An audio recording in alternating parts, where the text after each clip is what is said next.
चल शुरू करें। ठीक है,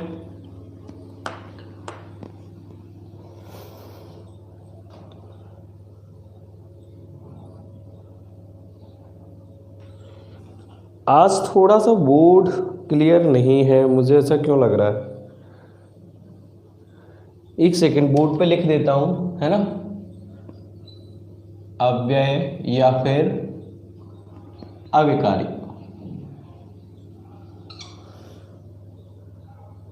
एक सेकंड बेटा, है ना।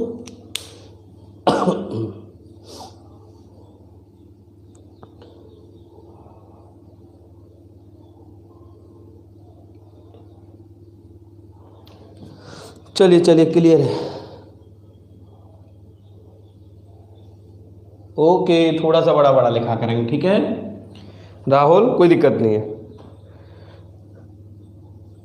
चलिए, और एक काम करना राहुल, क्लास खत्म होने के बाद मुझे कॉल जरूर करना, ठीक है। चलिए देखिए, कारक की बात करें तो बेटा कारक तक आप लोगों को मैं पढ़ा चुका हूं, कारक अपने कंप्लीट हो चुके हैं। कारक के बाद जो अगला टॉपिक शुरू होने वाला है उसको कहेंगे हम अव्यय या फिर अविकारी। क्या कहेंगे? अव्यय या फिर अविकारी। अव्यय क्या होते हैं या अविकारी किन्हें कहते हैं, तो मैं आप लोगों को पहले भी बता चुका हूं। ऐसे शब्द जिनमें लिंग, वचन, पुरुष, काल, कारक आदि आधार पर परिवर्तन नहीं होता है ना। आदि आधार पर क्या नहीं होता? परिवर्तन नहीं होता है, उन्हें हम अव्यय कहते हैं। और अव्यय के अंतर्गत बेटा कितने आते हैं? 4। अव्यय के भेद कितने माने गए हैं? 4 माने गए हैं। पहला है क्रिया विशेषण, दूसरे नंबर पे आता है समुच्चय बोधक, तीसरे नंबर पे आता है संबंध बोधक,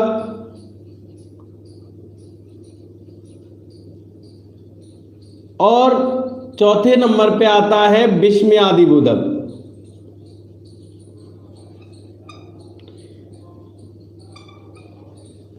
है ना। अव्यय कितने प्रकार के होते हैं बेटा? 4 प्रकार के होते हैं। कौन कौन से?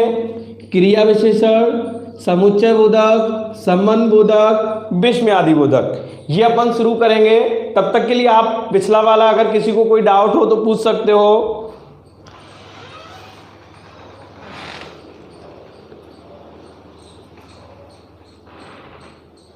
तब तक पिछला किसी को कोई डाउट हो इससे पूर्व वाला तो आप मुझे पूछ सकते हो बेटा।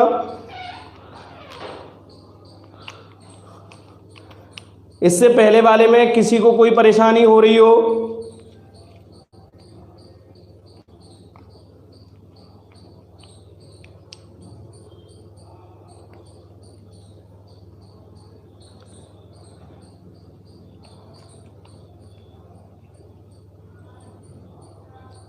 किसी को रोजाना का काम हो गया है?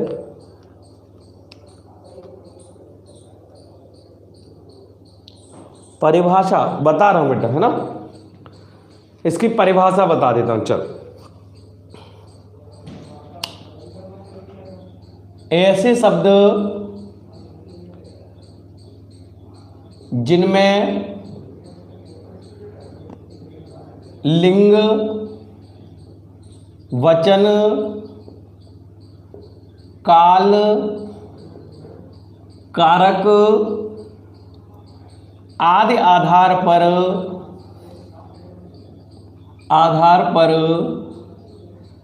परिवर्तन नहीं होता है,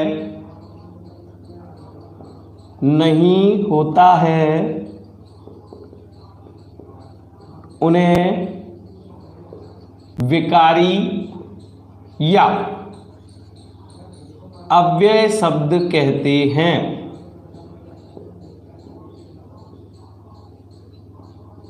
कौन कौन से? परिभाषा में ध्यान रखना है। ऐसे शब्द जिनमें ना तो लिंग में परिवर्तन हो रहा हो, ना वचन के आधार पर, ना काल के आधार पर और ना कारक के आधार पर।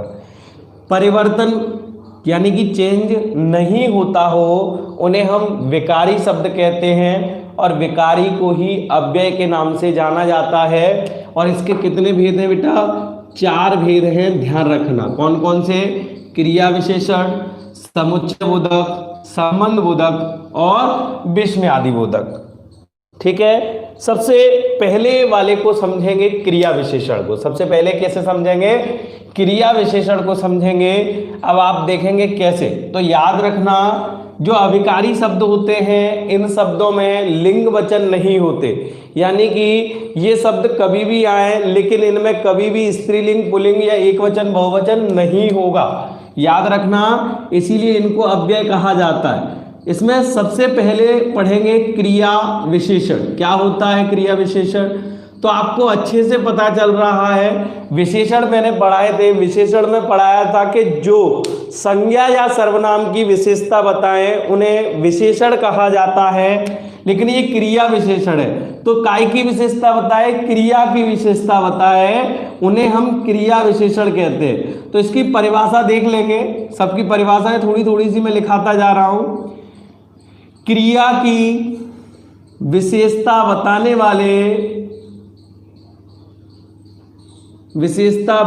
वाले अव्यय शब्दों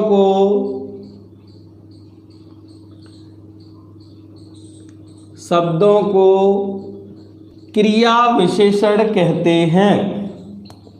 क्रिया विशेषण कहते हैं। ठीक है, कैसे? जैसे समझ लेते हैं। मैंने कहा अनीता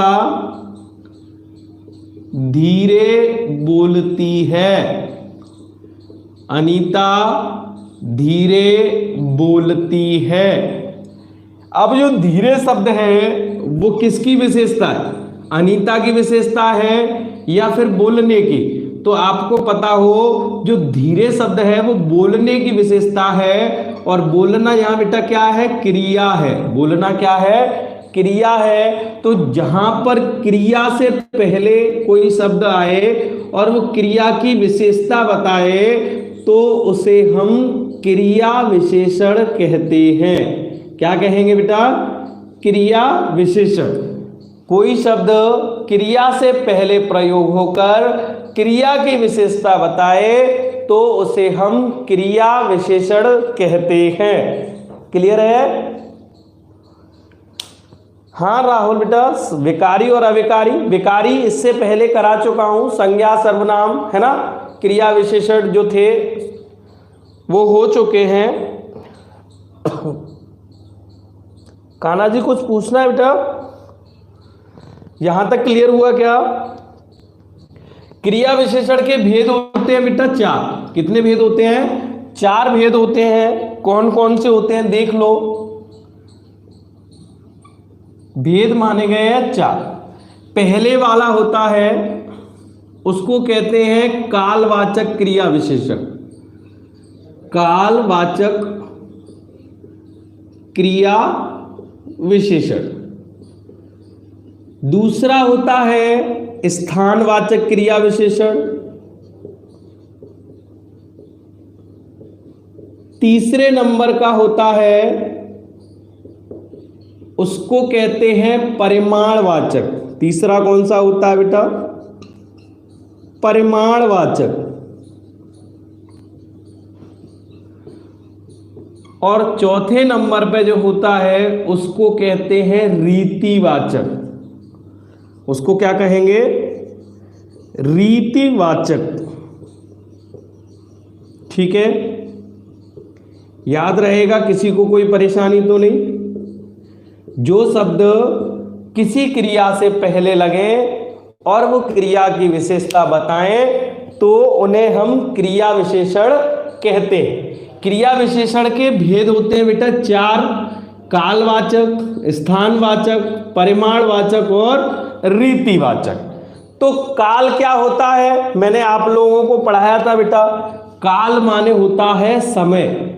काल माने क्या होता है? समय। यानी कि समय से संबंधित शब्द होंगे और वो काय से पहले आएंगे? क्रिया से पहले आएंगे, और समय संबंधी बात करेंगे, ऐसे शब्दों को हम कालवाचक क्रिया विशेषण कहते हैं। आप अच्छे से जानते हो, जैसे आज, कल, परसों, 2 दिन बाद, है ना, 3 दिन। तो ये कैसे शब्द हैं बेटा? समय वाले हैं। आज समय है, कल समय है, परसों समय है ना। तो ये समय बता रहे हैं। और समय काय से पहले आए? क्रिया से पहले। बोले कल चलेंगे, कल चलेंगे। कल क्या है बेटा? समय है। और चलेंगे क्या है? क्रिया है। तो क्रिया से पहले समय संबंधी विशेषता बताई जा रही है, इसीलिए इसको हम कालवाचक क्रिया विशेषण के नाम से जानेंगे। कल चलेंगे, परसों आना, परसों आना, 2 दिन बाद आना, 2 दिन बाद आना, है ना। कल खाऊंगा, सुबह खाऊंगा, शाम को खाऊंगा, कहते हैं ना, शाम को चलेंगे, शाम को चलेंगे। अब चलना क्या है बेटा? चलना क्रिया है और शाम क्या है? समय। तो क्रिया से पहले समय संबंधी विशेषता का बोध हो, उसे हम कालवाचक क्रिया विशेषण के नाम से जानते हैं। किसी को कोई दिक्कत हो?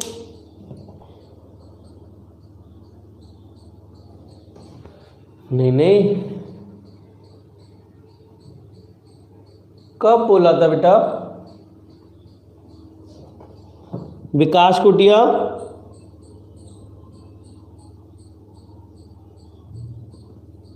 सर आपने डेफिनेशन में विकारी जबकि हेडिंग में, बेटा गलती हो गई होगी मुझसे, है ना, गलती से ऐसा बोला गया होगा, या फिर मुझसे भूल गया होगा। ऐसी कोई बड़ी बात नहीं है कि नहीं बोला होगा, पर उसको सुधार कर लें। याद रखना, मैं अविकारी पढ़ा रहा हूं तो अव्यय शब्द का प्रयोग करूंगा बेटा। किसका प्रयोग करूंगा?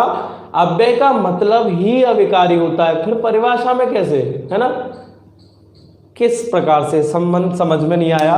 क्रिया की विशेषता बताने वाले अव्यय या फिर अविकारी शब्दों को क्रिया विशेषण कहते हैं। ठीक है, अगर गलती से विकारी बोल दिया गया हो तो उस चीज को हटा लें, अविकारी कर लें उसकी जगह। ठीक है, अभी मुझे बताएं, कालवाचक क्रिया विशेषण बिल्कुल आपको समझ में आया बेटा कि नहीं आया?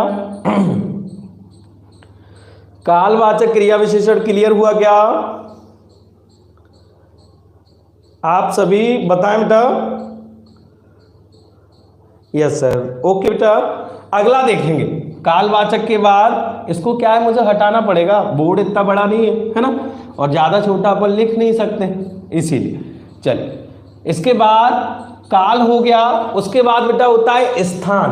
अगला कौन सा है? स्थान। और स्थान क्या होती है? या तो जगह या फिर दिशा, है ना, जगह या फिर स्थान या फिर दिशा। कैसे? अब देखो, यहां, वहां, इधर, उधर, सामने, पीछे, आगे, ऊपर। तो ये भाई कहीं ना कहीं दिशा बता रहे हैं और स्थान बता रहे हैं। तो हम क्या कहते हैं, जैसे क्रिया से पहले प्रयोग हो, यहां बैठो। कहां बैठना है बेटा? स्थान बता रहा है, और स्थान बताने से पहले काय से? क्रिया से पहले, और इसीलिए इसको हम क्या कहेंगे? स्थानवाचक क्रिया विशेषण। यहां बैठो, सामने देखो। कहां देखना है बेटा? यहां बैठो, या हम बोल सकते हैं कहां देखना है? सामने देखो।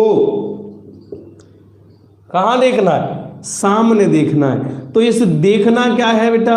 क्रिया है, और क्रिया से पहले ये शब्द प्रयोग हो रहा है, वो उसकी क्या बता रहा है, विशेषता। कैसी विशेषता, या तो स्थान की बताए या फिर दिशा की बताए, उसे हम स्थानवाचक क्रिया विशेषण कहते हैं। यहाँ आओ, वहां बैठ जाओ, ऊपर चले जाओ, नीचे चले जाओ, सामने देखो, इधर देखो, है ना, नीचे देखो या नीचे मत देखो। क्लियर है? यहां तक किसी को कोई दिक्कत?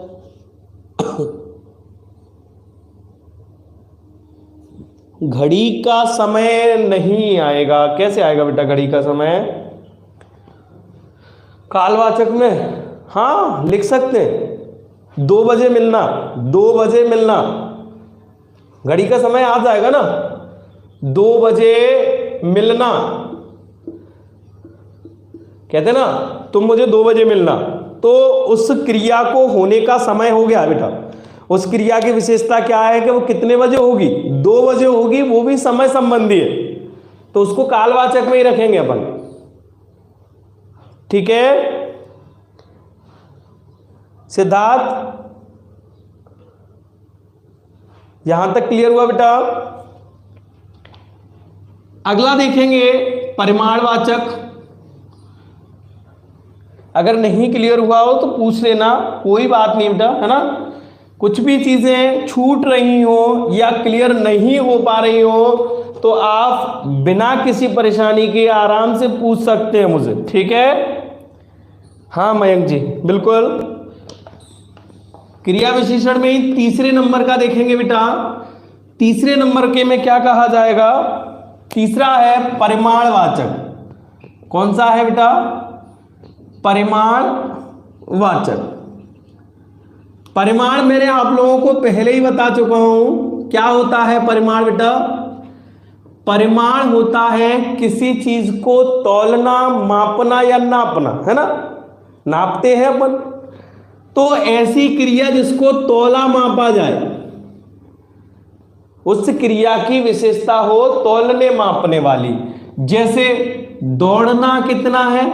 दौड़ना क्रिया है, 100 मीटर दौड़ना है, 100 मीटर दौड़ना है। भाई क्रिया कितनी होगी?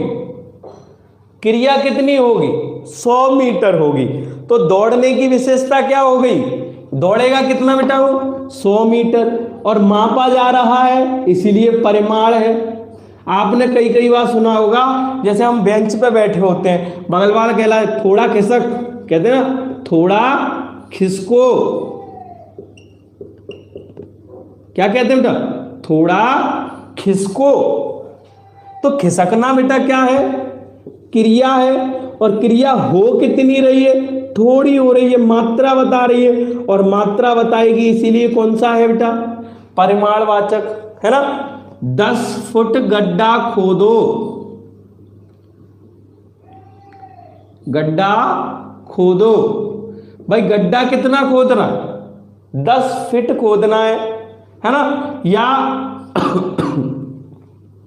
सिंपल है, 100 कदम चलो,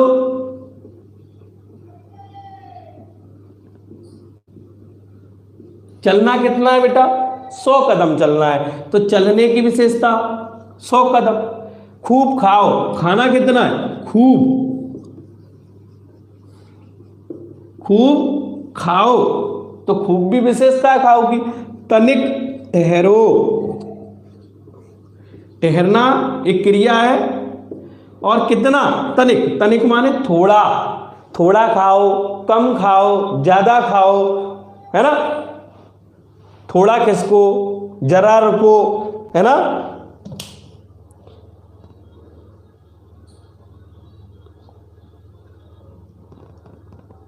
हाँ भोलू जी तुम तो सही कह रहे हो, हम तो ऐसे बोलते हैं सरक जा बित्तकों। देखिए थोड़ा सा अपनी लैंग्वेज पे देख लेते हैं। हाँ भोलू कह रहे हैं तो इसको देशज भाषा में अपन बात करें। देखिए मेरा उद्देश्य केवल सिलेबस ख़त्म कराना नहीं है। अगर आप कहें कि कोर्स ख़त्म कराना है तो बेटा कोर्स अपना आसानी से ख़त्म हो जाएगा। आप इस चीज़ को बेफिक्र रहें, टेंशन ना लें। अभी भोलू जी ने कहा तो देशज में भी इसको हम समझ सकते हैं। और शब्दों को हम देशज में ज़्यादातर अच्छे से सीखते हैं, क्योंकि आपको भी पता है ना, आर्टिकल में पहले भी दिया गया है संविधान की 8वीं अनुसूची में कि जो हमारी सबसे अच्छी सीखने की जो शक्ति होती है वो हमेशा मातृभाषा में होती है। और इसीलिए नवीनतम जो पद्धति बेटा कहीं ना कहीं अपनाई गई है, शिक्षा पद्धति जो नई नई अभी आई हुई है, उस नई शिक्षा पद्धति के अनुसार मातृभाषा को ज़्यादा मान्यता दी गई है बाकी अन्य भाषाओं की तुलना में। तो इन्होंने कहा बितको खिसकियो, है ना, क्या लिखा है, सरक जा बितकू, सरक जा, सॉरी,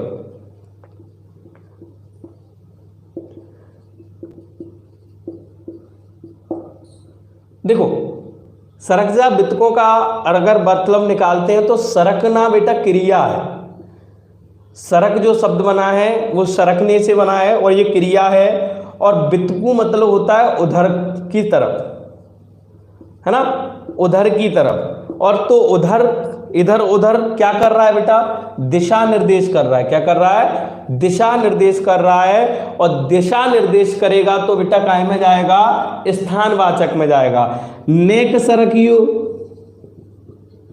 नेक सरकना, ये नेक जो शब्द आता है, नेक का मतलब होता है थोड़ा और सरकना क्रिया है, तो यहां पर जो ये थोड़ा है वो परिमाणवाचक में जाएगा बेटा, है ना।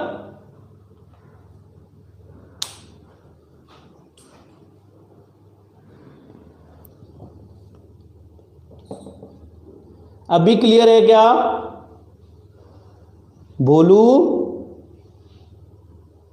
ओके। चल अब इसके बाद आता है बेटा रीतिवाचक, है ना, अगला कौन सा है इसी में, रीतिवाचक आएगा। और क्या होता है बेटा रीतिवाचक, थोड़ा सा समझेंगे अपन।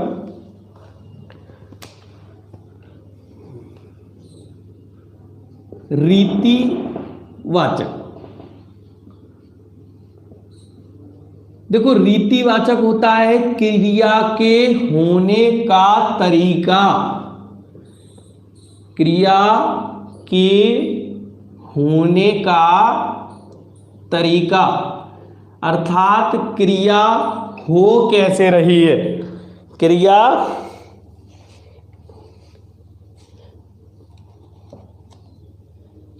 थैंक यू बेटा, बहुत अच्छा लगता है जब आप कहते हो कि हमें पढ़ने में आपसे मज़ा आता है। सच में देखो मेरा उद्देश्य वही होता है, मैं पहले भी बता चुका हूँ कि चीज़ों को सिखाने का प्रयास करता हूँ, पढ़ाने का नहीं।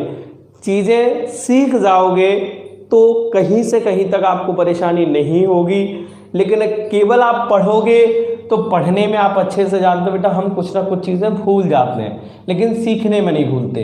क्रिया हो कैसे रही है, उसका तरीका क्या है, धीरे धीरे हो रही है, जल्दी जल्दी से हो रही है, अचानक से हो रही है ना। तो ऐसी क्रियाओं को हम कैसी क्रिया कहते हैं, रीतिवाचक क्रिया कहते हैं। और ये अलग अलग प्रकार से आती हैं बेटा, है ना।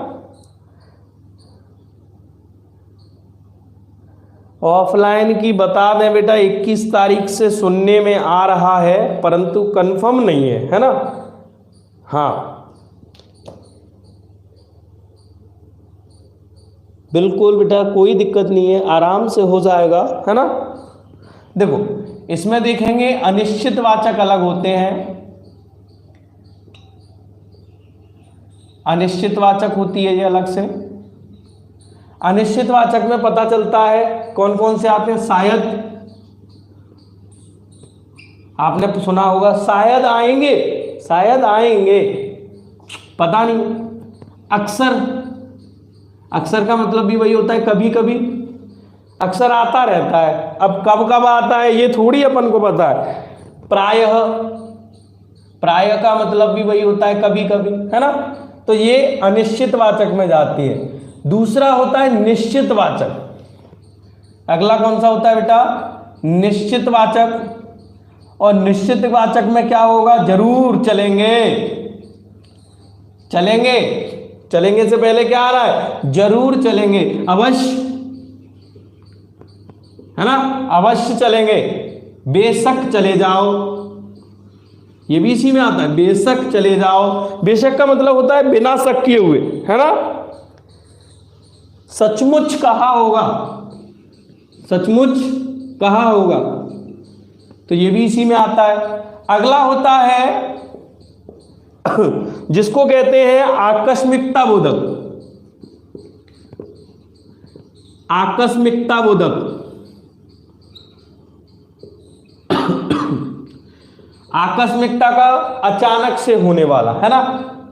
अचानक कहते हैं ना, गूंगा अचानक बोला, वो उसने मेरी ओर एकाएक देखा, एकाएक, है ना। उसने मेरी ओर एकाएक देखा। सहसा उछला, सहसा का मतलब भी बेटा क्या होता है, अचानक से होने वाला। सहसा का मतलब भी क्या होता है, अचानक से होने वाला। स्वीकारात्मक बोधक क्या होते हैं, स्वीकारात्मक बोधक जिसमें स्वीकृति दी जाए। हां हां चले जाओ, ठीक कहा, है ना, ठीक कहा, उचित कहा, तो ये काहे में आएंगे, सॉरी, ठीक है, उचित है, हाँ है, ये इसी में आएंगे। सही, अच्छा, सही भी इसी में आएगा, अच्छा भी आएगा बेटा। इसके बाद आता है निषेधात्मक। पहले अपन निषेधात्मक को देख लेंगे। निषेधात्मक,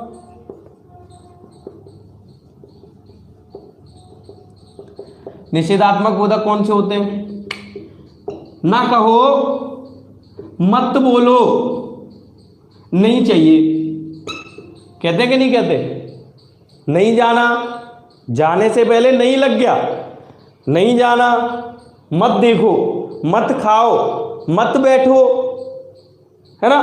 तो ये भी क्या कर रहा है बेटा, निषेध का प्रयोग कर रहा है और क्रिया से पहले कर रहा है।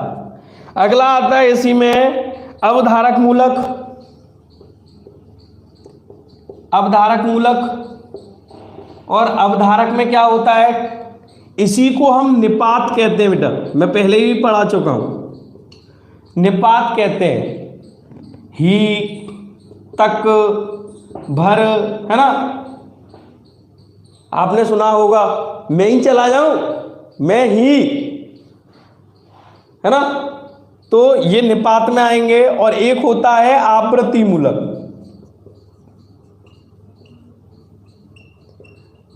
कौन सा आता है बेटा, आवृत्ति मूलक आता है। और आवृत्ति कैसी, मशीनें चलने लगी बेटा, कैसे, धड़ाधड़ चलने लगी। पानी पी गया, वो कैसे पी गया बेटा, गटागट पी गया। तैयार हो गया, कैसे होता है, बोले फटाफट तैयार हो गया। कहते हैं कि नहीं कहते, मैंने तो भैया कह दिया है, वो पढ़े कि नहीं पढ़े, खुल्लम खुल्ला कह दिया है। कैसे कह दिया है, खुल्लम खुल्ला कह दिया है। तो ऐसी क्रियाएं जहां आवृत्ति मूलक हो, उसे आवृत्ति माने किसी चीज के शब्द की आवृत्ति से बनी हो, उन्हें आवृत्ति मूलक कहा जाता है। बेटा यहां तक क्लियर हुआ क्या, जल्दी से बताएं आप मुझे।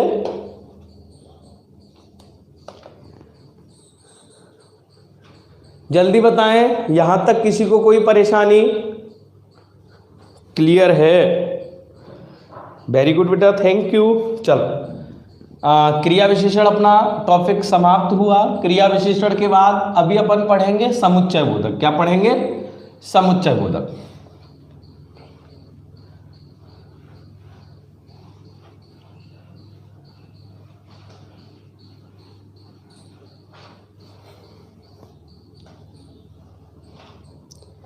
सिक्स बताना था, सिक्स तो मिटल गया। सिक्स कौन सा था बेटा,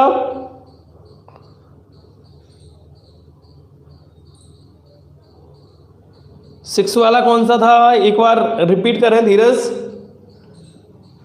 सिक्स नंबर पे कौन सा था, अवधारक मूलक। अवधारक मूलक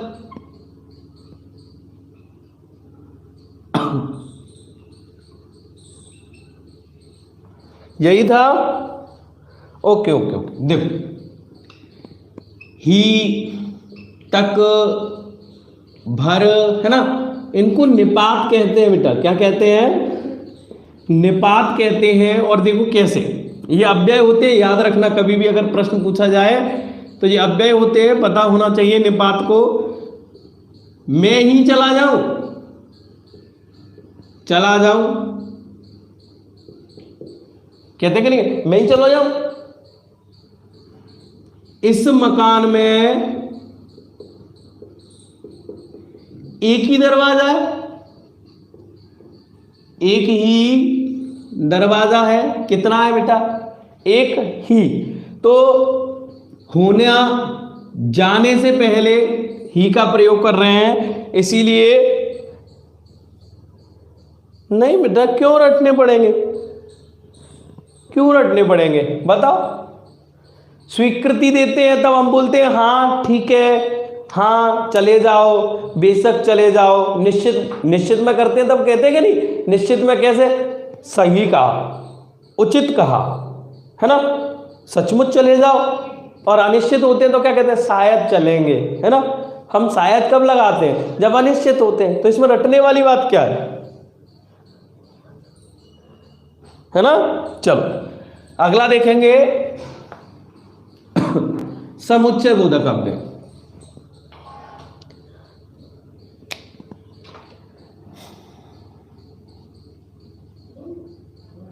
समुच्चय बोधक अव्यय जिनको कंजक्शन कहते हैं। क्या कहते हैं बेटा? कंजक्शन, है ना। दो चीजों को जोड़ने का काम करेंगे। क्या करेंगे? जोड़ने का। और ये दो तरीके के होते हैं, एक समानाधिकरण, समानाधिकरण समुच्चय बोधक अव्यय, और एक व्यधिकरण। कौन से होते हैं बेटा? व्यधिकरण।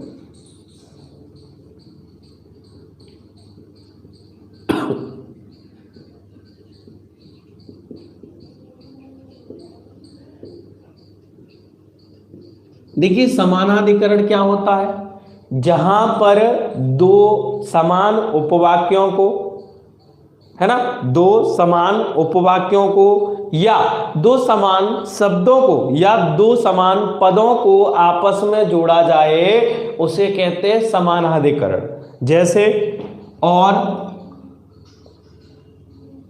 तथा, एवं, अर्थात, अतः, अतएव, है ना। तो बेटा ये काय में आएगा? ये आता है समानाधिकरण में।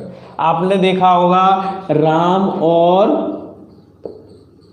श्याम, तो यहां पर ये काय से जुड़ रहे हैं? और से जुड़ रहे हैं, इसीलिए यहां ये पद और ये पद दोनों एक दूसरे के समान है ना, डिपेंडेबल नहीं है। और समान हो वहां पर काय का प्रयोग करेंगे? समान अधिकरण करने वाले, है ना, समान अधिकरण करने वाले।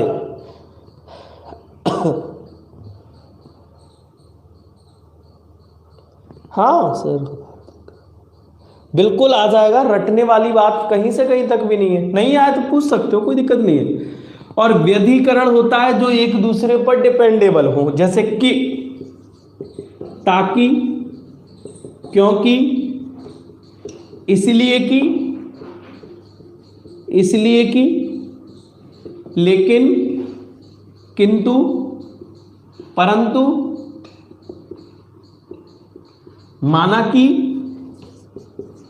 माना कि, यानी कि। तो ये सब काय में आ रहा है? इसी में आ रहा है। और आपको अच्छे से पता हो यहां अलग अलग पद है लेकिन यहां डिपेंडेबल, और ये इनका प्रयोग ज्यादातर संयुक्त वाक्यों में होगा। काय में? संयुक्त वाक्यों में। और इनका प्रयोग ज्यादातर मिश्र वाक्यों में होता है। जैसे तुम पढ़ो ताकि सफल हो सको, ताकि पास हो सको, है ना। पढ़ना क्यों है? जिससे तुम सफल हो सको। तुम सो जाओ ताकि सुबह जल्दी जाग जाओ, है ना। ताकि, इसलिए कि, चूंकि, यानी कि, हालांकि, जबकि, ये सब काय में आएंगे, व्यधिकरण समुच्चय बोधक अव्यय में। और समानाधिकरण में कौन कौन से आते हैं, और, तथा, एवं, अर्थात, अतः, अतएव। क्लियर है बेटा?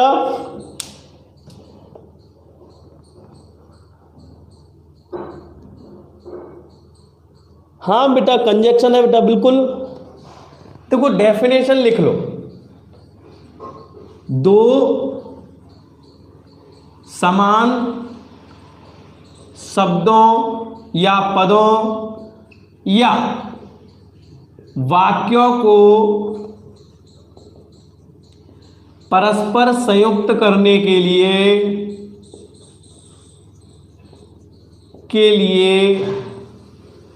जिन अव्यय का प्रयोग किया जाता है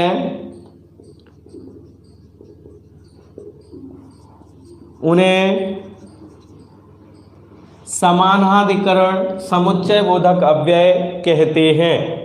और यहां पर समान की जगह बस ये लिख लेना असमान। दो असमान शब्दों, पदों या वाक्यों को परस्पर संयुक्त करने के लिए हम व्यधिकरण समुच्चय बोधक अव्यय का, है ना, दो समान का पूछे तो समानाधिकरण, दो असमान का पूछे तो व्यधिकरण। क्लियर है?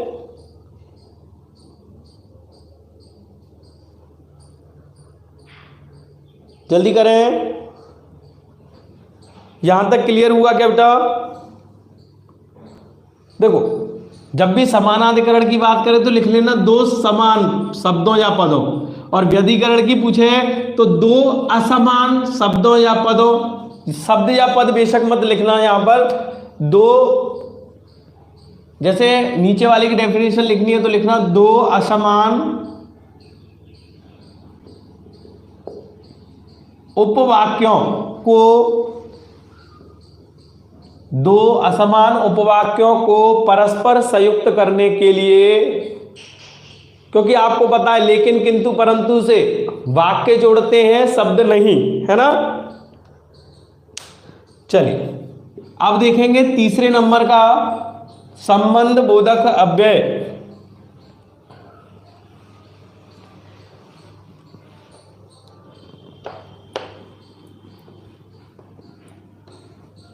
अगला कौन सा है बेटा?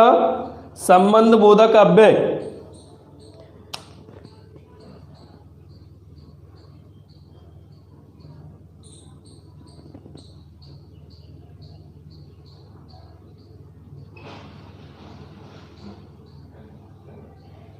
क्या होता है संबंध बोधक अव्यय?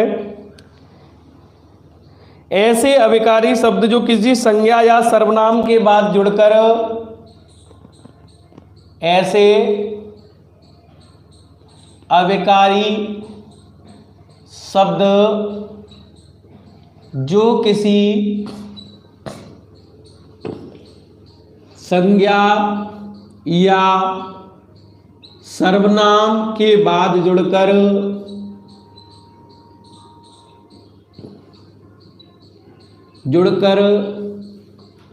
वाक्य में आए अन्य संज्ञा या सर्वनाम से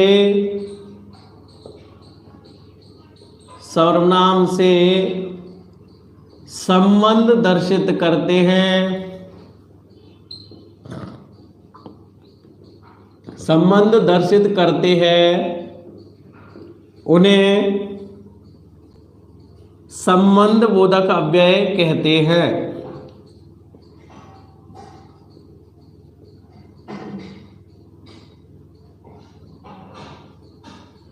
ठीक है, अब तो परिभाषा लिख दी।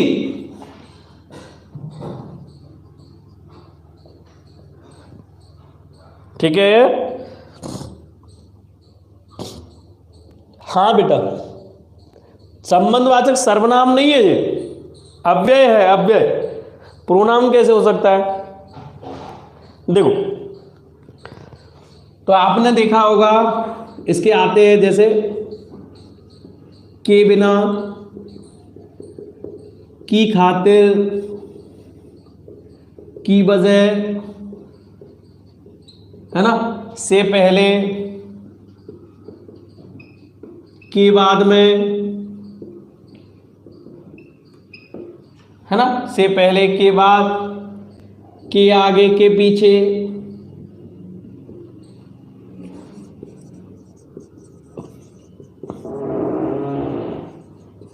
के सामने, कुछ भी लिख सकते हैं। डेफिनेशन कह रहे हैं कि ऐसे अविकारी शब्द जो किसी संज्ञा या सर्वनाम के बाद लगेंगे और वो बाद में आने वाले किसी अन्य संज्ञा या सर्वनाम से क्या करेंगे, संबंध प्रकट करेंगे, उन्हीं को हम संबंध बोधक अव्यय कहते हैं। जैसे रैली के आगे 4 हाथी चल रहे थे। ठीक है, रैली क्या है बेटा, संज्ञा है, कौन सी, समूहवाचक। और हाथी भी क्या है बेटा, संज्ञा है, जातिवाचक। तो इस रैली का संबंध किससे बता रहे हैं, हाथी से, यानी इस संज्ञा का संबंध काहे से बता रहे हैं, हाथी वाली संज्ञा से। और कौन बता रहे हैं, के आगे, के पीछे, से पहले, के बाद में। तो ये जो शब्द है इसको हम कहेंगे संबंध बोधक अव्यय। ठीक है, इसको क्या कहेंगे बेटा, हाँ, कंजक्शन कहेंगे बेटा। एक और देख लेंगे,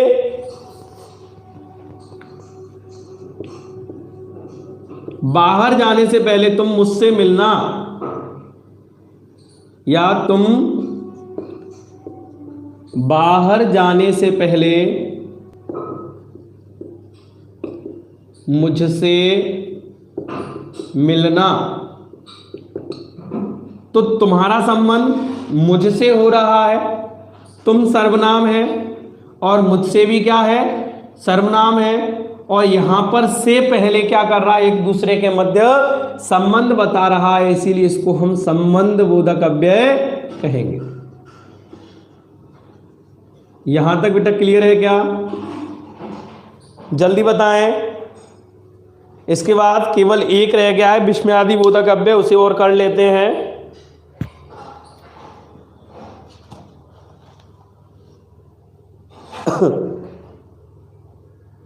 ओके, क्लियर। चलो, 4 वाले नंबर का होता है विस्मयादि बोधक अव्यय। क्या होता है बेटा, अब आप जानते हो विस्मय होता है अचानक से घटित होने वाला। विस्मय क्या होता है, अचानक से घटित होने वाला। विस्मयादि बोधक अव्यय आप अच्छे से समझ सकते हो। विस्मय माने अचानक से, आदि माने आरंभ होने वाला, है ना, अचानक से शुरू होता है, उसे हम विस्मयादि बोधक कहते हैं। कैसे, आपको अच्छे से पता हो, हमारे मन के हृदय के अंदर जो भाव अचानक से प्रकट हो, ऐसे अविकारी शब्द जो हृदय में उत्पन्न, परिभाषा देख लेंगे, ऐसे अविकारी शब्द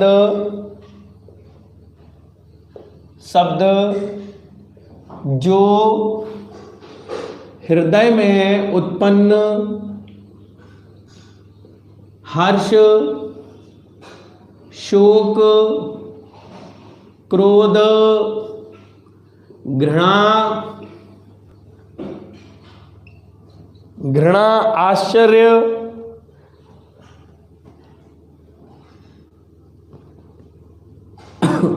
आदि भावों का बोध कराते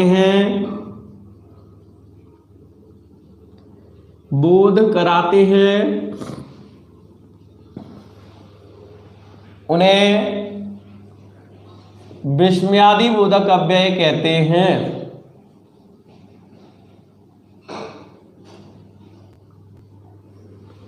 ठीक है, जैसे अचानक से हमें गुस्सा आया, या हंसी, मजाक आया, घृणा आई, तो ऐसे समय पर हमारे मुख से कुछ शब्द निकलते हैं और उनके लिए हम इस चिन्ह का प्रयोग जरूर करते हैं। इसे विस्मयादिबोधक चिन्ह भी कहा जाता है। ठीक है बेटा। तो भाई इतना धुंधला धुंधला क्यों दिख रहा है?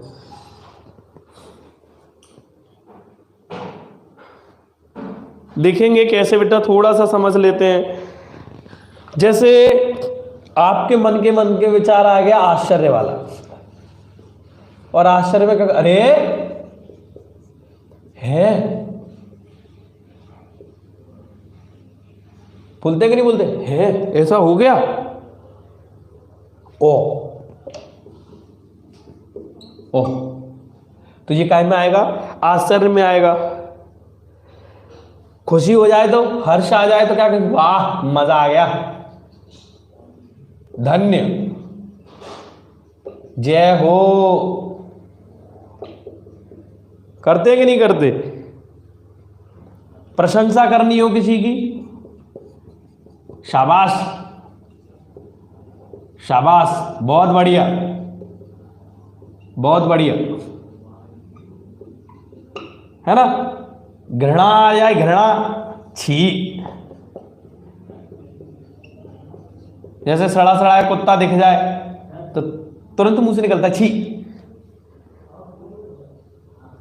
क्रोध, गुस्सा आ रहा हो तो क्या कहते हैं? चुप, शांत,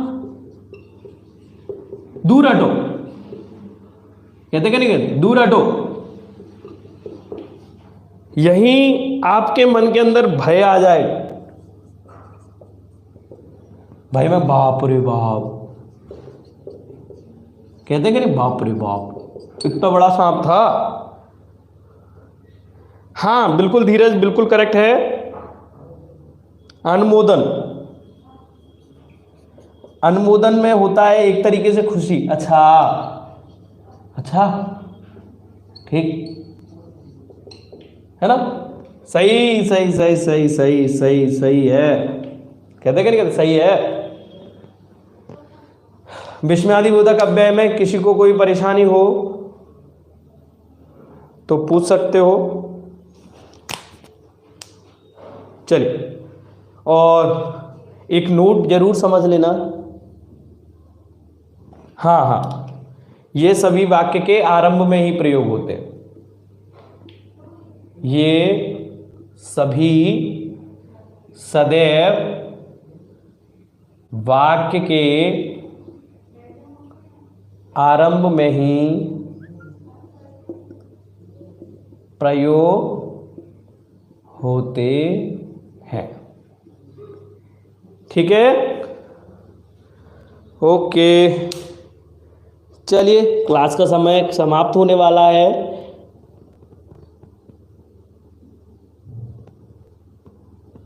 ओके, बोर्ड का साइज आ जाएगा, कोई समस्या नहीं उठे, है ना।